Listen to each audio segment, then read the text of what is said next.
सौभाग्यशाली तोता। बहुत समय पहले की बात है। एक छोटे से गांव के पास एक सुंदर जंगल था। उस जंगल में तरह तरह के पक्षी और जानवर रहते थे। उन्हीं पक्षियों में एक अनोखा तोता भी रहता था, जिसका नाम चिरकू था। चिरकू को लोग सौभाग्यशाली तोता के नाम से जानते थे, क्योंकि जहां भी वह जाता, वहां कोई न कोई चमत्कार हो जाता या किसी की किस्मत बदल जाती। गांव के लोग मानते थे कि अगर चिरकू उनके घर आ जाए तो उनके जीवन में सुख और समृद्धि आ जाती है। चिरकू हमेशा खुश रहता और अपनी मधुर आवाज में गाने गाता। लोग उसे फल और अनाज खिलाते और उसकी भलाई की कामना करते थे। चिरकू भी गांव के लोगों से बहुत प्यार करता था और जहां भी जाता, खुशियां बांटता। एक दिन गांव में एक गरीब किसान, जिसका नाम रघु था, बहुत परेशान था।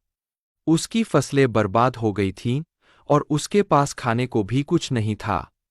वह दिन-रात मेहनत करता, लेकिन किस्मत उसका साथ नहीं दे रही थी। एक दिन रघु ने गांव के लोगों से चिरकू के बारे में सुना और सोचा कि शायद यह सौभाग्यशाली तोता उसकी भी मदद कर सकता है। रघु ने तय किया कि वह चिरकू से मिलकर अपनी किस्मत बदलने की विनती करेगा। अगले दिन वह जंगल की ओर चल पड़ा और चिरकू को खोजने लगा। बहुत ढूंढने के बाद उसे चिरकू एक पेड़ की डाल पर बैठे हुए मिला। रघु ने बड़े ही आदर के साथ कहा। चिरकू ने रघु की बातें ध्यान से सुनी और उसकी आंखों में दया उमड़ आई। चिरकू ने अपनी चोंच में एक छोटी सी चमकती हुई पत्ती उठाई और रघु को देते हुए कहा, यह जादुई पत्ती है। इसे अपनी जेब में रख लो और जब तुम अपने खेत में काम करने जाओ तो यह पत्ती तुम्हारी किस्मत बदल देगी।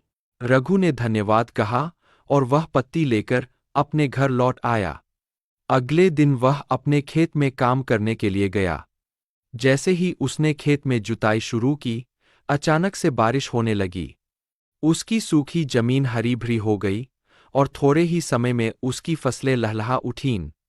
रघु की मेहनत सफल हुई और उसकी किस्मत सच में बदल गई।